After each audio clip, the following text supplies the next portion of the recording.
So, hello. We're live on the internet. So, welcome along, and thank you for indulging me in our pitiful substitution for the Animal Rights Show, which is having a break this week. So, thanks for coming along, those who make it.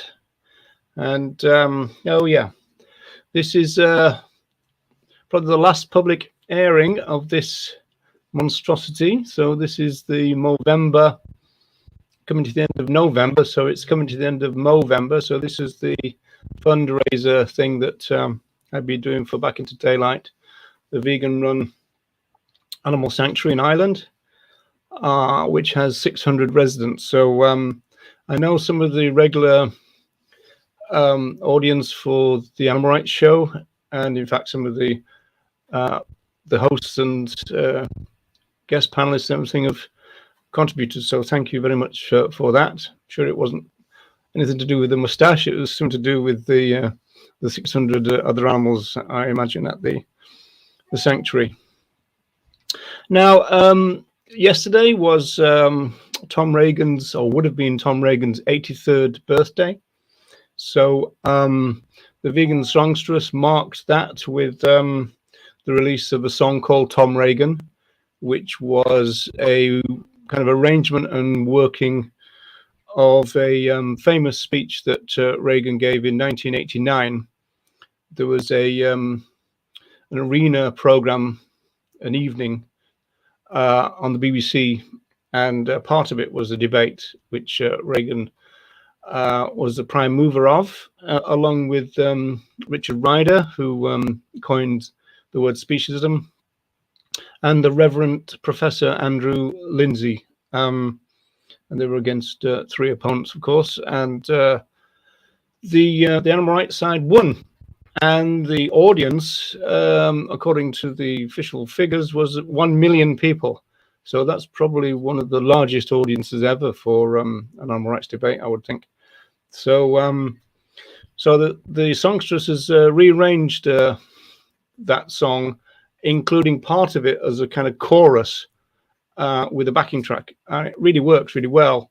If you listen very carefully, you'll see, or you'll hear sometimes, some other animals appear, and the songstress herself does some backing vocals. So it's actually quite involved. It sounds, there's a lot more in it than it sounds in a way. So anyway, let's see who's in the hoose, as they say. So Michael was here early. Hey, Philip from New York. It's Philip live from New York. There's Nella. Hi, Nella. Deb. Bernie V. Amber. It's like a family coming together, isn't it? A family coming together. So yeah, so we kind of released. It's a weird release. Because what it is that the Vegan Songstress has got her own kind of record label, and it's on this app called Bandcamp. And so you're able to immediately, when you upload it, you're able to immediately see the lyrics and hear the song, or buy the song even. And it also goes up on something called Ditto, which has got like a 10-day delay. And so it'll be another 8 days, I think, before the Tom Reagan song goes out to all the platforms. So if you're on Apple Music, or I think Amazon got some, haven't they? And things like Spotify, then it'll be another week or so before it's up there. But if you want to hear it straight away, you just go to Bandcamp and then put in a search for the Vegan Songstress. What, speaking of which, hi Jennifer in the hoose. Hi Linda, Dave. Yeah, and so one song that came online at midnight last night was called the Chickpea Song. So if you've got Spotify and all those other platforms, you'll be able to listen to that right now. And it's really good on these kind of newfangled HomePod type devices. And the same goes for the Tom Reagan song in terms of all the different. I listened to it in about 6 different devices, and the best one was the HomePod. It really came out really well. What we did was we cleaned up the audio from 1989 and made it a lot clearer than it's ever been heard before. So yeah, smart speaker. So if you've got a smart speaker, that's the thing to do. I think the Vegan Songstress now has got about 7 things out on Bandcamp, so that must be on a smart speaker as well. So I think that's all of those things. Right, so we're going to get involved with this malarkey, which is, I noticed when I was running through this that it's got the date 2010 on it. I'm not quite sure if this is the last time that I taught this lecture, but it might have been. And this is at UCD, this one, University College Dublin. And so expect a little bit of rustiness. It's 11 years, blimey, can't imagine 11 years. And so what it was that in the UCD setting anyway, it was part of a kind of social theory module. And so there would have been some work on Gramsci and others from Professor Steve Loyal. And then I came in for the last 6 weeks. So essentially, this would have been the lecture that I would have given as part of the 5th week. Okay, and so obviously there was a lot before that.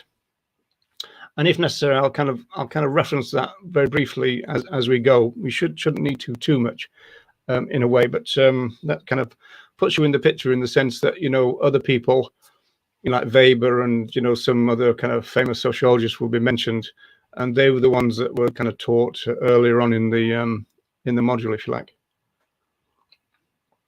It was a 2nd year and sometimes a 3rd year module that this was taught in as well. So it can get a bit academic, but not too much, I don't think. I always tended to not do that to my students too much. Okay, so let's make a start then. Jurgen Habermas. Oh yeah, interesting, because as we'll see, he was really engaged in public life, and there's a new, or not new, but new to me, YouTube, which is saying, you know, why did Habermas disappear? It's odd, really, because it's just a still of his face, and yet it was one of those where, you know, the whirligig on the thing kept going, so it was actually difficult to watch it.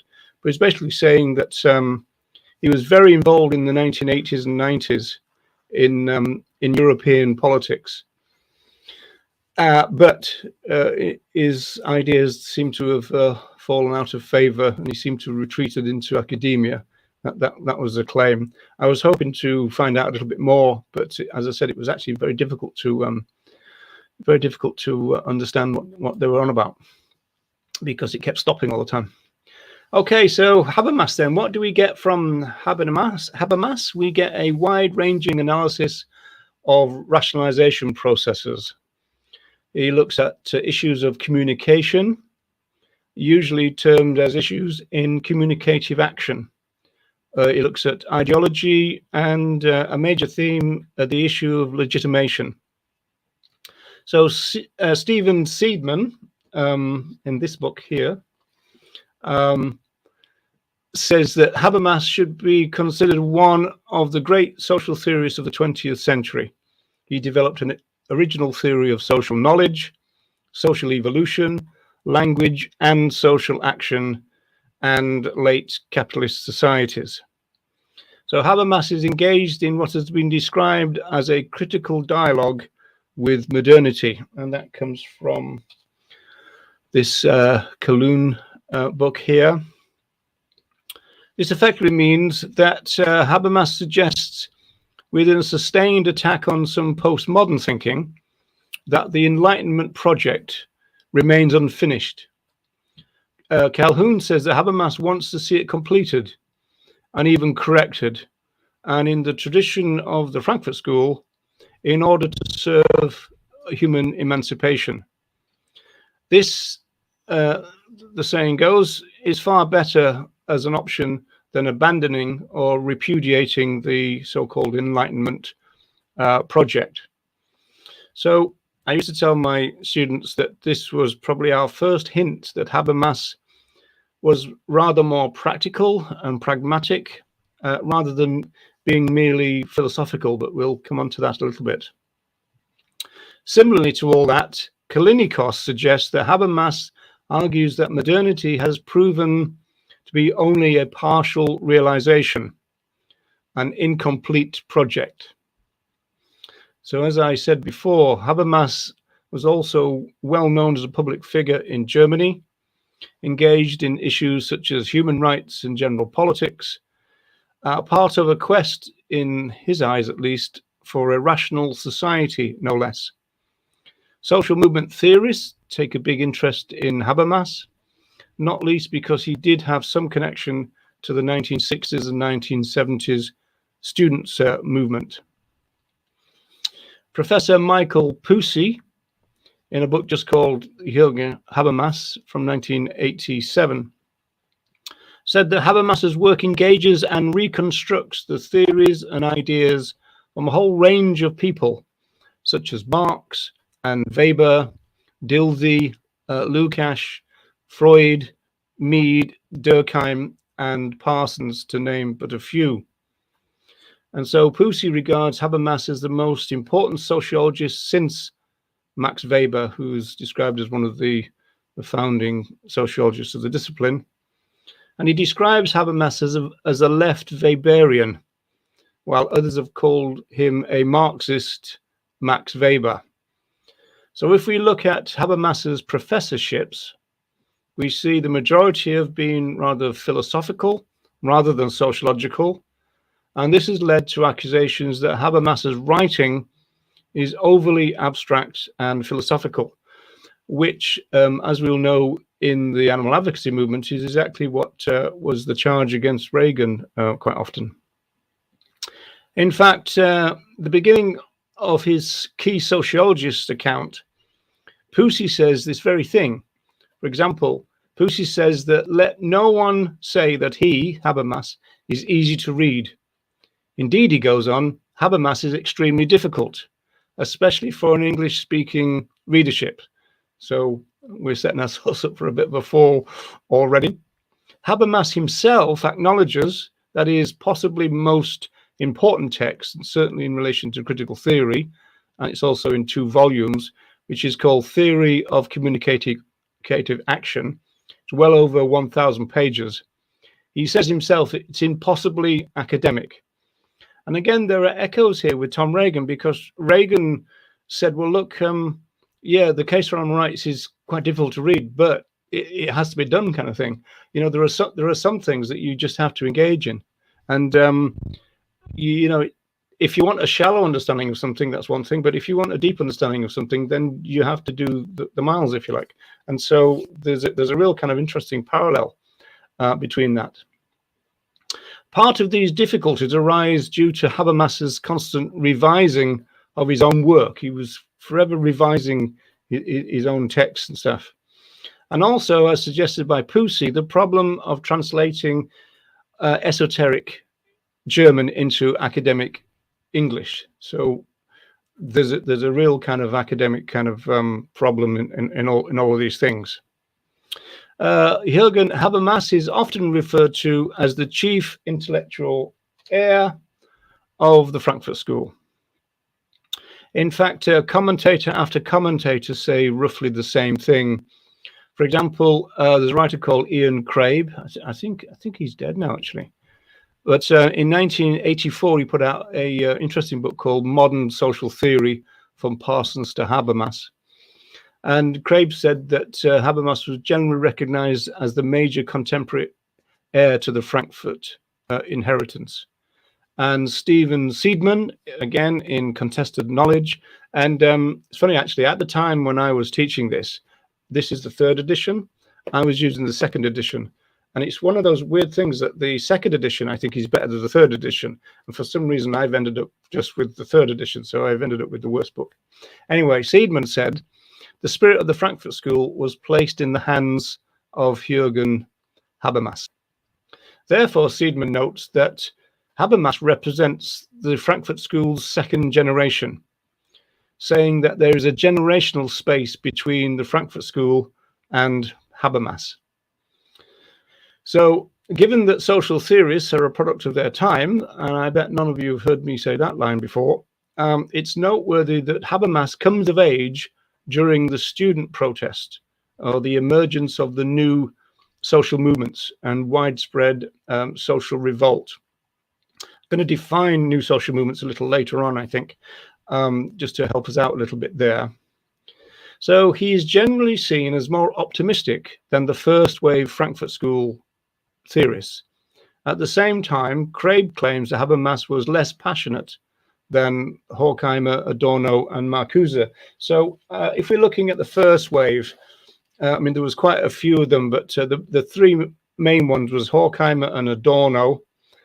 This book, Dialectic of Enlightenment, includes the thing about culture and Hollywood and this kind of stuff. It's really quite interesting. And then my favorite of the three is, let me get it in the right place, is Marcuse, Herbert Marcuse, and that's his most famous book, One Dimensional Man. I've actually got a soft spot for this one, which is an essay on liberation. It's I just point out I've still got the library card, but it is withdrawn. I didn't steal it, and as I said, it's called if I can find just the thing, an essay on liberation. Not least because there's a really interesting defense of direct action in that. Okay, so that's the kind of first wave, and as I said, Habermas is really the main person in the second wave, seen as less passionate than the first wave, and yet his philosophy and sociology is described as radical.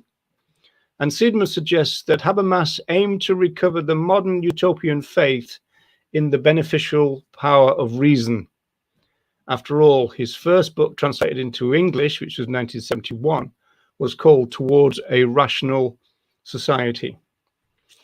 So Habermas, being more optimistic in general terms and also a witness to the radical social movements of the time, was therefore critical of what was seen as the first wave Frankfurt School's flight into philosophy. He wanted to integrate philosophy with empirical science for two purposes. The first, moral critique, and second, social change. So we're going to kind of develop these kind of ideas in a few minutes. Although his relative optimism was partly due to the emergence of the so-called new social movements, Habermas, ironically, soon distanced himself from the students' movements of the 1960s in particular. In fact, he came to describe some social mobilizations and some student mobilizations as left fascism. Now, I don't know, or I've forgotten the reason for that, but he did anyway. So you might have to, if you're interested in that part of it, you might have to find that yourself, because I'm not quite sure why he kind of turned on them in a way. Craib suggests that he thought the students were merely forming new forms of domination. So that gives us a clue to what was going on, I suppose. While Craib describes Habermas's project as a radical departure from some forms of Marxism, Seidman says that Habermas wanted a reconstruction of Marxism. That's the old kind of story. That's what all the kind of neo-Marxists got up to, that they wanted to reformulate Marx and to reinvent it and all the rest of it. As suggested then, the notion of reconstruction is central to understanding Habermas's sociology. His reconstruction of Marx, for example, involves a severe critique of Marx's central ideas. Habermas suggests three reasons for the need to reconstruct Marx. The first being that Marxism is too easily dismissed as ideology. And so Habermas wanted to overturn that attitude towards Marx. In other words, Habermas wanted critical theory to be seen as an expression of reason, not prejudice or ideology. And I used to remind the students that, as we saw with Marcuse, or the sessions on Marcuse, Marcuse argued that social norms can be discovered by reason, which is another connection to Tom Reagan. because Reagan would very much kind of agree with that through reason, through people of goodwill coming together to solve problems, then we could kind of come up with our ideas about how to think morally about the world through reasoning. So that would be a real kind of link again with Reagan. Seidman notes that Habermas, quote, undertook the daunting task of providing an epistemological justification for critical theory. So epistemology, and Nello will know this, comes from the ancient Greek, so it's kind of knowledgeology, I suppose. The most important part of what epistemologists get up to in terms of what interested Habermas, I suppose, is the fact that they looked at things like the rationality of belief. I think that would have been a major part of all that. So by this, then, we can understand that Habermas wanted to focus on our direct experience of the world as the basis of all knowledge.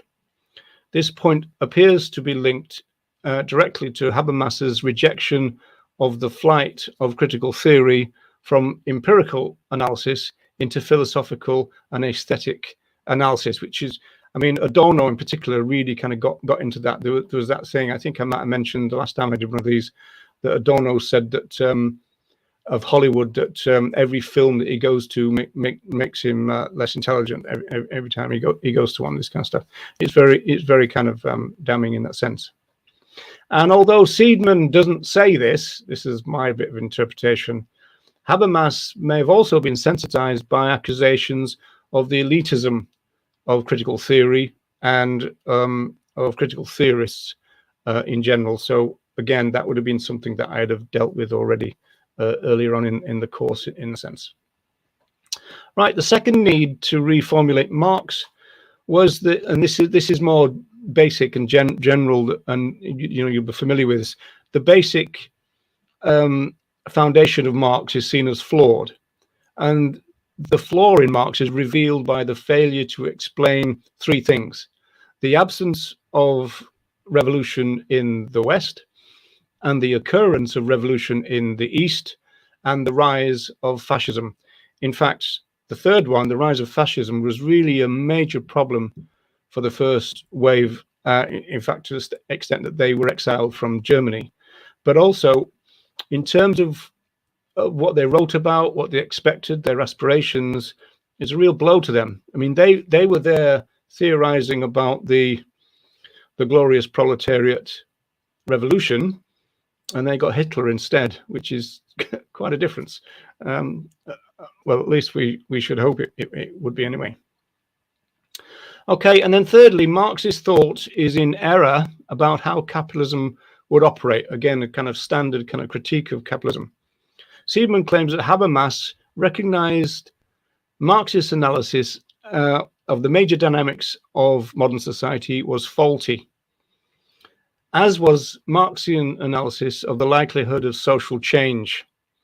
So here then, we're in the territory of acknowledging that Marx appears to be wrong about things like his immiseration thesis, that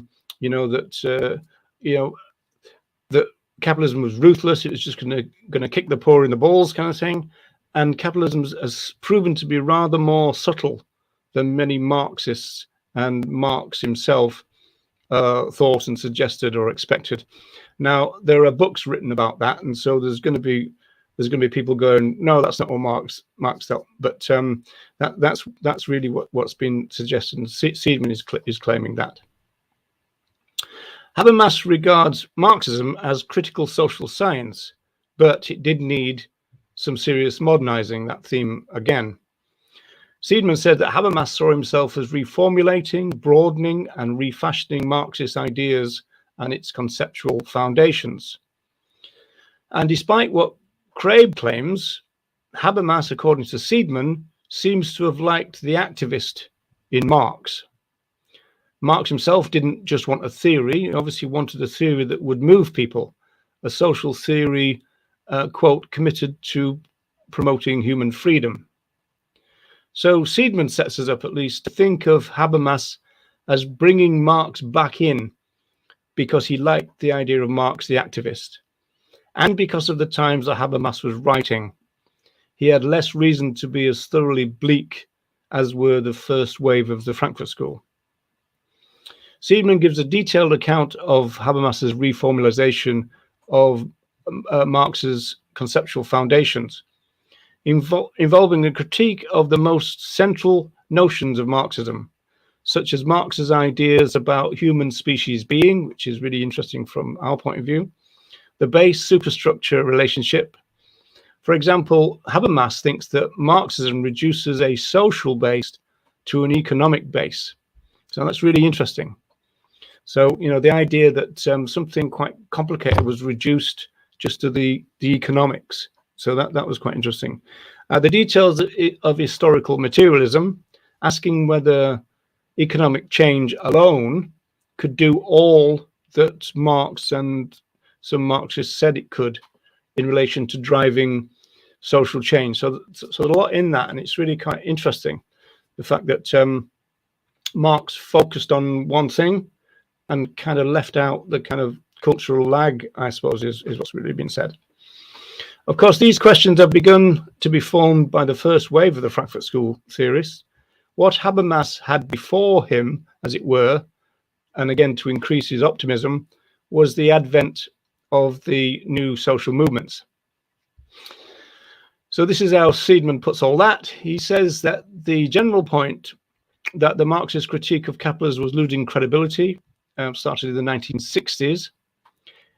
In particular, the absence of working class radicalism was important, and that became a major problem for the first wave of the Frankfurt School. What had happened to the working class as revolutionaries? And essentially, they kind of, this is where the elitism comes in, they kind of said they were bought off in a sense.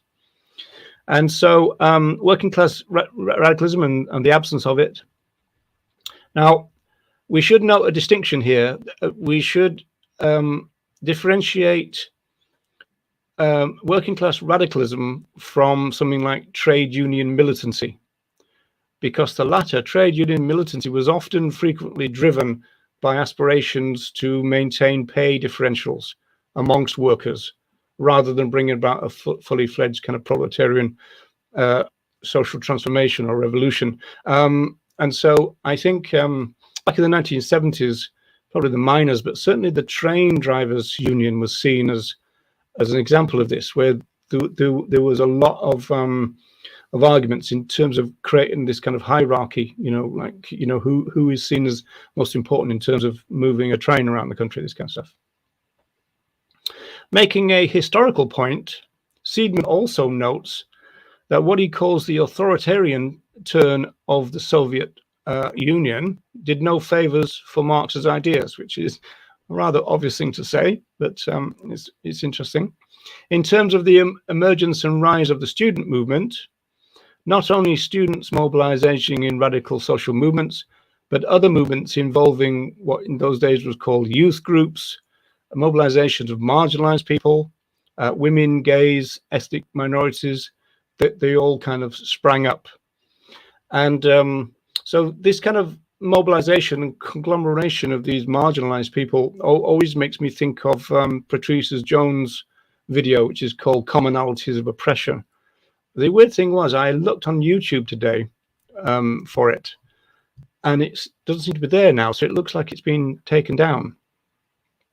So those social movements, those, you know, the youth group, gays, women, etc., and of course the animal movement, these are new social movements. So in terms of the differentiations between old social movements and new social movements, we're talking about the old social movements were the ones who were trying to take over the state, and the new social movements are seen as not doing that. What they want to do is transform culture. I think if Ronnie's here, I don't know if he is, but if Ronnie's here, he'd probably say that we probably do need to take over the state in order to get what we want. But basically saying that the new social movements are not characterized by class conflict.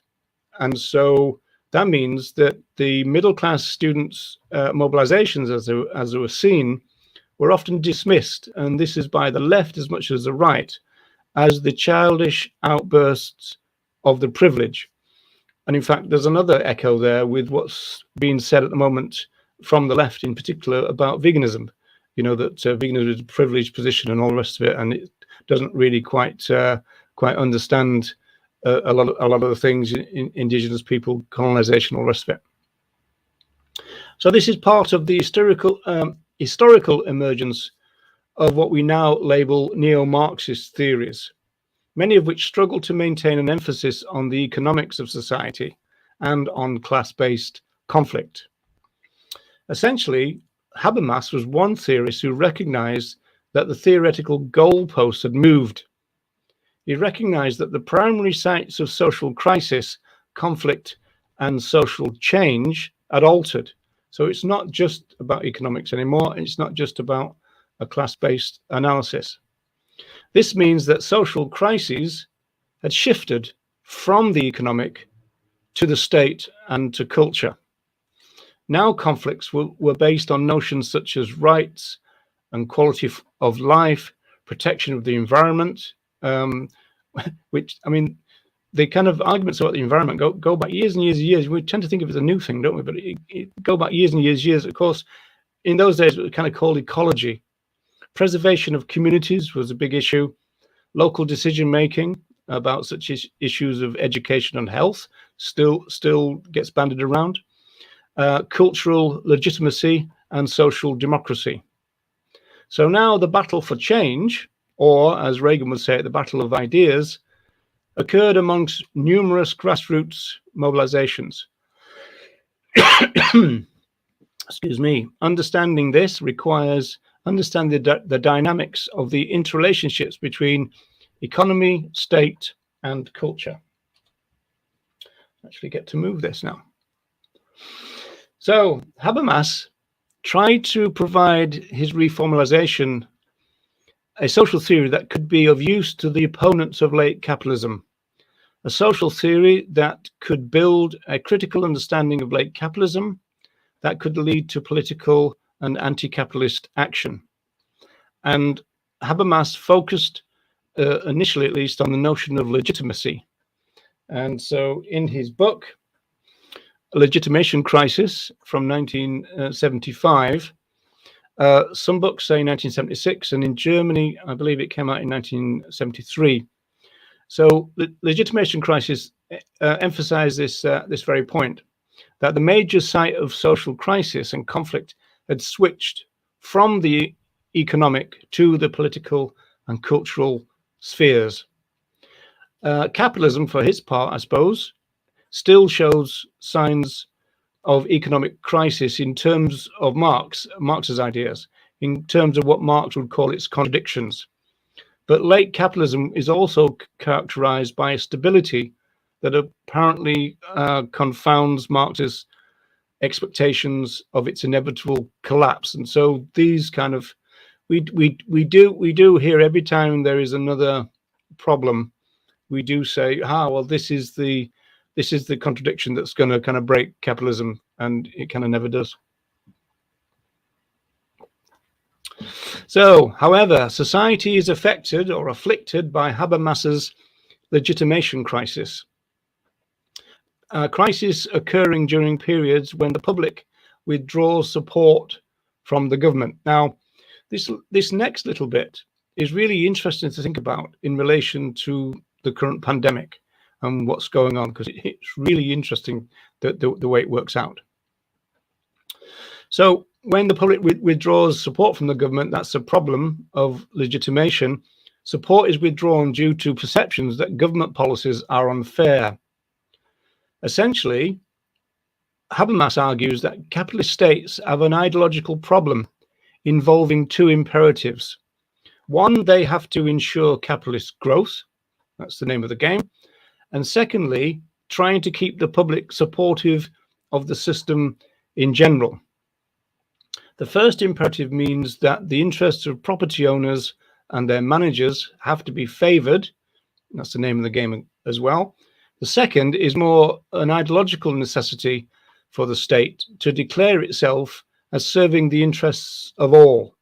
And so I suppose that's always been the problem of really, as it were, favoring one group, and at the same time being seen to be serving the interests of all. Therefore, in terms of its needs, it must do the former, and it must be seen to do the latter. This is very important within the kind of continuity of the state, as it were, I suppose. Habermas also thinks that a legitimation crisis is shown at times of what he calls citizen apathy. And currently, this was written, don't forget, in 2010, for example, in various nation states, there is much wringing of hands with regard to the low turnouts at elections. Well, I would say that that's probably still something that comes up. However, low turnouts of elections hardly seems to be much of a fundamental threat to global capitalism anyway, but it is kind of seen as a major problem within Habermas's formulation of things. Habermas suggests that these are fairly obvious and very standard sociologically, other events also have potential to disrupt the status quo, such as mass social discontent and proposals for social reform. What Habermas says about the state response to social discontent is very interesting. He said that they could respond with repressive measures, but they tend not to. And again, think about COVID here. Instead, the state responds by increasing material compensation for the broader population, this in the form of state-funded support services or social welfare programs. Now, this strategy obviously costs money, i.e. capitalist profits. And that means that they could threaten an economic downturn. And so it's interesting because this is exactly what's going on at the moment with the lockdowns. The lockdown was seen as absolutely necessary, and there's now talk about this new variant, meaning that more lockdowns are needed. And yet, for the capitalist economies of the world, they're kind of promising that a lockdown will never happen again. But it's a kind of question of, can they even afford it? And so this is kind of playing out, in the 21st century now, in a sense. And so another interesting part when we think about COVID as well is that Habermas says the state turns to what is suggested to be a more effective response, the promotion of technocratic ideology. And that might be summed up as bringing in the experts. Politics provides an example of this, and I suppose COVID does as well. But in terms of politics, ideologically, we're often told that politics is an expert thing. That's often said, for example, in relation to women's participation in the political process. They're going to have babies and leave, those kind of things. The downside of all that, of bringing in the experts, is that expert politicians tend to lose touch with their electorate. So it's kind of like got to be a managed kind of thing. So if and when politics is declared as the province of experts, then the ordinary folks are effectively rendered politically inactive. Notions of democracy get reduced to marking a card in periodic elections. I used to always refer my students at this point to Chumbawamba's record, Never Mind the Ballots, which I don't know whether you're familiar with, but it's quite interesting. Habermas goes on to suggest that these legitimation crises can develop into a major social crisis if and when they are accompanied by a motivation crisis. So this is where we get in this kind of bit of a recipe coming up now. If legitimation crises are connected to the state and politics, motivation crises are linked to the cultural sphere. And by bringing the cultural sphere into greater emphasis, Seidman is claiming that Habermas has altered the focus of critical theory. And here, the analysis gets rather functional. For example, Habermas talks about behavioral orientations which are transmitted by agencies, social agencies, such as the family, the church, education, and the mass media. Quite clearly, and in a functional sense, any social institution tends to run more smoothly if the people in them have the appropriate set of beliefs, motivations, and values. And late capitalist social ideals are centered around key orientations, such as work, families, and careers.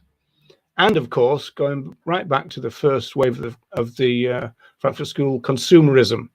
So if you were to think about what late capitalism wants us to do, it's work, is to get ourselves a career, is have families, and for all and everybody to consume things. It's interesting, leading up to Christmas, the time in the year. I mean, I think businesses are hoping that Christmas is going to save them from the effect of COVID, essentially, because it's the time of consumerism. It's a time of when everybody gets into their little, units, their nuclear families, extended families, and they consume and consume and consume, and that's what it's all about. However, Habermas appears to believe that these aspects of cultural tradition, i.e. the cultural underpinnings of society, may be threatened by the core structural dynamics of late capitalist society. So this is what we're coming to the end, really, and just going to try and explain where he's getting to here. The dynamics he's talking about are based on statism, on secularization, and increased bureaucracy. Now, he thinks that those things are a bit of a threat. If a motivation crisis occurs, Habermas says that two outcomes are likely. The first are attempts to impose order again in the technocratic manner that we've already talked about. And in that, there'll be a trade-off between material rewards such as security, order, status, and the general acceptance of prevailing social rules and policies. So again, we've got that kind of thing going on, which you could even apply to our current situation. The second outcome would be moves towards genuine social democracy, which obviously is what he's kind of in favor of. So a motivation crisis should hopefully lead to what he would say is moves towards a genuine social democracy. Habermas thinks that the new social movements embody aspirations for social equality and a real participatory democracy. One reason for all of that is that new social movements demand that reasons be given for social decisions. Social policies are thus critically questioned rather than merely accepted. Habermas reckons that new social movements can move us towards what he calls a communicative ethic. So that would become a major Habermas theme for a good while. If genuine communications can be established, he said, actualized, there is a possibility to transform capitalism into a democratic socialist society, he thought. Seidman notes that Habermas's critical theory became part of his grand theory of social evolution, which is elaborated in the theory of communicative action, which I mentioned before, the 2 volumes. There's 2 major concepts of this, which are called life, world, and system. And so the relationship here, hopefully it'll all kind of come together in our minds here. The relationship between the 2 and the stresses within the relationship are key to understanding what Habermas is getting at. So the former, the life world, refers to a realm of behavior in which social coordination and regulation occurs by means of shared beliefs and values. In the life world, individuals draw from custom and cultural traditions to construct identities, negotiate situational definitions, coordinate action, and create social solidarity. The life world makes society possible by maintaining the identities and motivations necessary for institutional stability. Social life requires not only shared meanings, but strategies for coordinating resources and controlling natural and social forces. So that last bit is the function of the system level. In the course of social development, population pressures, intersocietal contacts, technological innovation, and wars they create the need to organize complex activities and resources with the aid of functionally differentiated bureaucratic administrative structures. There's a sentence and a half. Functionally differentiated bureaucratic administrative structures. Whereas in the life world, action is orientated to mutual understanding. At the system level, the emphasis is on instrumental control, and the emphasis is on things like efficiency. So borrowing and reformulating both Weber and Parsons, so Max Weber and Talcott Parsons, Habermas regards social evolution as a form of rationalization involving both the life world and the social system. We see the differentiation of institutions and social roles, each institution having a function, and in the life world, cultural rationalization is analyzed in terms of levels of reflexivity, the universalization of beliefs, and the differentiation of values or knowledge spheres, by which we mean things like art, morality, science, for example. So Habermas does see some progress even in the prevailing system. He sees functional differentiation on the systems level, leading to what he calls institutional mastery, i.e. specialized bureaucracies evolve efficient means of carrying out their activities. This is all what he's getting from Weber. On the life world level, however, rationalization increases reflexivity and the expansion of the public realm, the democratic public realm. So this is kind of what's supposed to happen. There's a problem within the system and the model. The suggestion that Western capitalism itself impedes these rationalization processes. And so this is why he wants to critique and move away from late capitalism, because he says that this, in a way, gets in the way of the ideal type of world that we could have based on life world and system.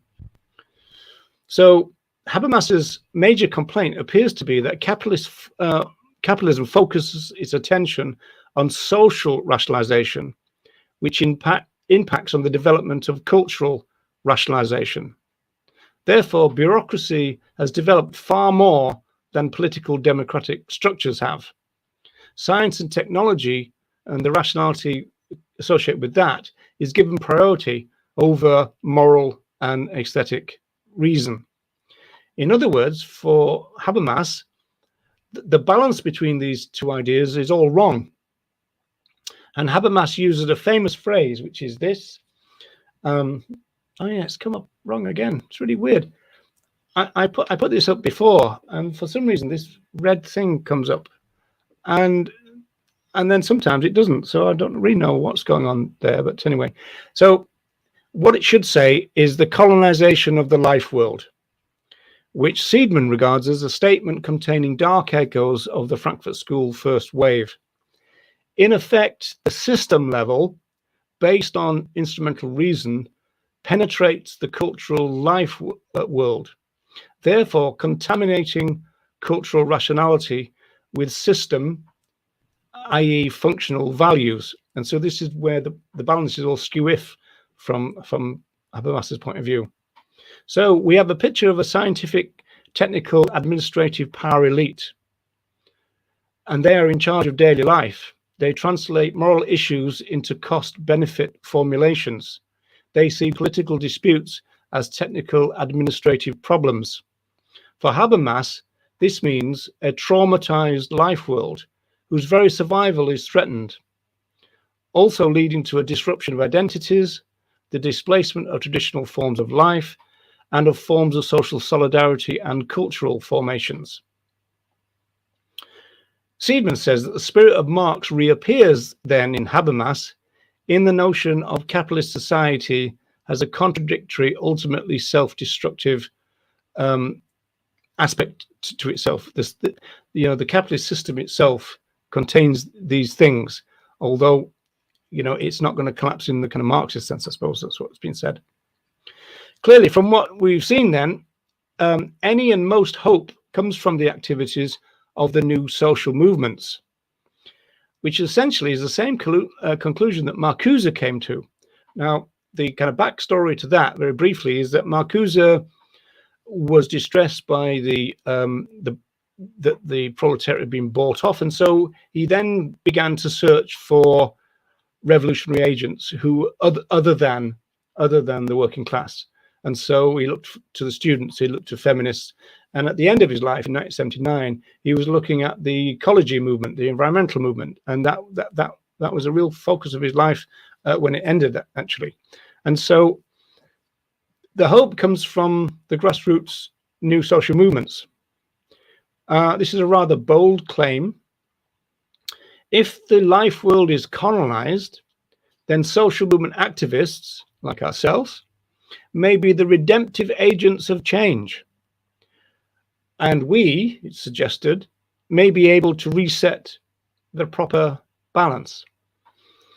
And I used to read a little section out from something that I can't find anymore, which is a page from the Theory of Communicative Action. So we'll have to do without that. But we're really left to wonder whether the new social movements really do represent this transformative potential. Maybe, you know, with these ideas that were coming about in the 1970s and 80s, starting off in the 60s, can we even think like that anymore? Now that the movements that we're probably involved with have become more bureaucratic themselves, less radical, doesn't seem to have it within them to do anything like this massive job that Habermas sets new social movements up to do. It's really interesting, you know, the social movement theorists who, you know, like Corey Lee Wren, who are talking about how when we professionalize, you know, we get more moderate and the radical edge is gone, the core values disappear, or erased, or even rejected. So are we even nowadays, you know, do we live up to this claim, this kind of onus that is being put on us as the redemptive agents of change? I mean, what phrase is that? The redemptive agents of change. That's supposed to be us, right? That's supposed to be our movement. The vegan movement is supposed to be that. And so the feminist movement is supposed to be that. Really interesting. So as I said, we are left to wonder whether the new social movements really do represent this transformational potential. Are they, in Marcuse's words, able to negate the negation? So the negation is the modern world, and it's negated what should be. Are we able to turn it around? And that is what's been set up as the challenge for new social movements. And my question is, are we up to it? It's really interesting, I think, anyway. So thank you very much for listening. Let me get rid of that. Or a Death Star. The first thing I see is something to do with a Death Star. Okay. To paraphrase Stalin, we don't get to be fascist until we're several tank divisions. Ditch the hyperbole. Yeah, understand the point. I suppose tank divisions and fascists do tend to go together. Mustache and a vegan diet don't play well together. Yeah, I think Habermas said that too, actually. Right, so thanks for tuning in, everyone. Look at that, 55 minutes. That's not bad, is it? So I hope you got something out of that. And it's really interesting because, I mean, I think the interesting thing for me is the way that a social theorist who had radical ideas about the transformation of society really was asking, you know, are we up to it? And you know, was he asking too much of us? I mean, asking a heck of a lot, right? And is that just too much? We're just not up to it. So it's a really interesting thing. Okay, people, thank you so much for indulging me in this last hour. And the Animal Rights Show will be back to normal service with a clean upper lip from me next week. So bye for now and take care. Goodbye, Earthlings.